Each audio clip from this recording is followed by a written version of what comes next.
Prime question है इस समय कि मैम मुझे साइकाइट्री से प्यार है, मुझे बहुत पसंद है, मेरी रैंक पे मुझे सॉर्ट ऑफ मिल भी रही है, लूँ कि नहीं। क्या ज़रूरी स्किल्स हैं जो अगर आपको साइकाइट्री लेनी है तो आप में हो। स्टिग्मा अभी भी एग्जिस्ट करता है।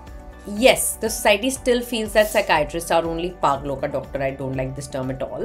साइकाइट्री लेने से पहले ये वीडियो जरूर देखिएगा। Hi, my name is Dr. Era Datta and I'm MD Psychiatry, DNB Psychiatry, MBBS. I'm a consultant psychiatrist and I'm your psychiatry faculty and teacher here at PW Med-Ed. ये बहुत ही prime question है इस समय कि ma'am मुझे psychiatry से प्यार है, मुझे बहुत पसंद है, मेरी रैंक पे मुझे सॉर्ट ऑफ मिल भी रही है, लूँ कि नहीं। So let's break down this video.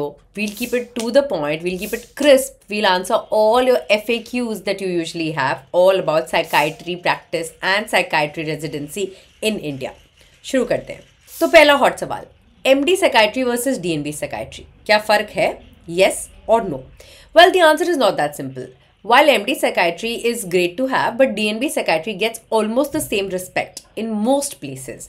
Now, having said that, corporate hospitals are not supposed to discriminate either, while government hospitals sometimes still do prefer somebody with MD over DNB.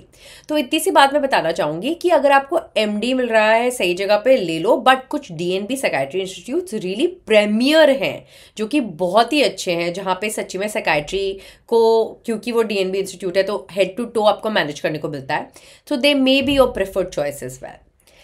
Having said that, I will be honest that अगर आप अपनी private practice करने वाले हो तो कोई फ़र्क नहीं पड़ता है कि आप MD हो कि DNB।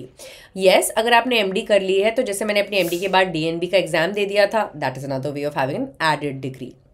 Let's come to diploma. Yes, diploma psychiatry मिल रहा है तो ले लो अगर आपको आपकी रैंक पे MD DNB नहीं मिल रहा है और अगर आप प्राइवेट मेडिकल कॉलेज की फीस नहीं पे कर सकते हैं।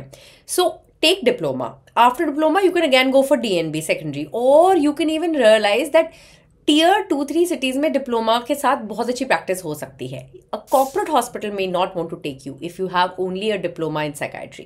That much caution I will throw to the wind. Next comes the fact, क्या ज़रूरी स्किल्स हैं जो अगर आपको साइकाइट्री लेनी है तो आप में हो। पहले तो है patience for your patients, because बहुत सुनना पड़ता है। The longest history I have ever taken in my entire residency lasted about 3 hours 40 something minutes, and I remember this patient had come in at like around 8 or 9 p.m.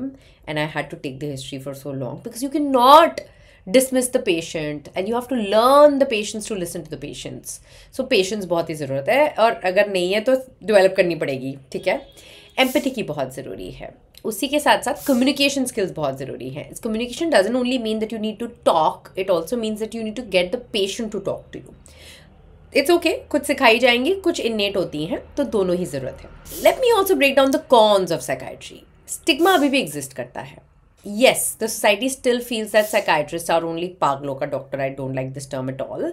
At the same time, a lot of your patients are going to be taken up by neurology, are going to be taken up by psychologists, and are going to be taken up by other specialties. But it's okay. Your job is to heal, and there are plenty of patients who still need you. कैसा institute choose करूँ ma'am? ऐसा institute choose करो जहाँ पे obviously अकैड्स हों, जहाँ पे obviously patient load हो, both OPD and IPD। IPD patient load बहुत ज़रूरी है सीखने के लिए on overall patient management. ECT होना बहुत ही इम्पेरेटिव है, RTMS ऑप्शनल है, ECT होना बहुत ज़रूरी है। रिसर्च ओरिएंटेड डिपार्टमेंट मिले तो बहुत ही बढ़िया है, and obviously check with your seniors how the culture, how the छुट्टी system, how the bosses, how the seniors are. It's also obviously important, but should not be a deal breaker. Language is important in psychiatry, so make sure that you are either willing to learn, सीख सकते हैं आप। मैंने खुद मराठी भी सीखी थी and मैंने इवन बाद में मूव करके बंगाली भी सीखी है, पंजाबी भी थोड़ी सी बोलनी आती है। तो लैंग्वेज आपको सीखनी ज़रूरी है, because we all express ourselves the best in the language that we inherently speak, right from our upbringing और the way we think. So please be malleable की लैंग्वेज सीखनी पड़ेगी। हाँ, अगर आप ऐसी जगह लैंग्वेज अपनी सीट ले लेंगे जहाँ पे बिल्कुल ही आप सीख नहीं पाएंगे तो you should be cautious, choose a better choice language wise. कुछ लैंग्वेजेस बहुत ही हिंदी साउंडिंग होती हैं, जैसे गुजराती एक्सेट्रा, तो वो सीखना ज़्यादा आसान होगी। पंजाबी भी काफ़ी हिंदी जैसी होती है, हरियाणवी भी थोड़ी बहुत हिंदी से मैच करती है। So you may want to be cognisant of your pros and cons when it comes to your language barrier. DM का स्कोप ज़रूर है। डीएम 3 मेजर सब्जेक्ट्स में होती है, geriatric, child and de addiction में। साथ ही साथ बहुत सारी फेलोशिप्स भी हैं। सो यू आर सॉर्टेड, आप सुपर स्पेशलिस्ट भी बन सकते हैं, तो चिंता मत करो। I do encourage you learning psychotherapy which is a part, psychology is a part of psychiatric curriculum, but उसके अलावा भी आपको सीखनी चाहिए। और भी कुछ क्वेश्चंस रह गए तो ज़रूर नीचे प्लीज़ कमेंट्स में डालिएगा।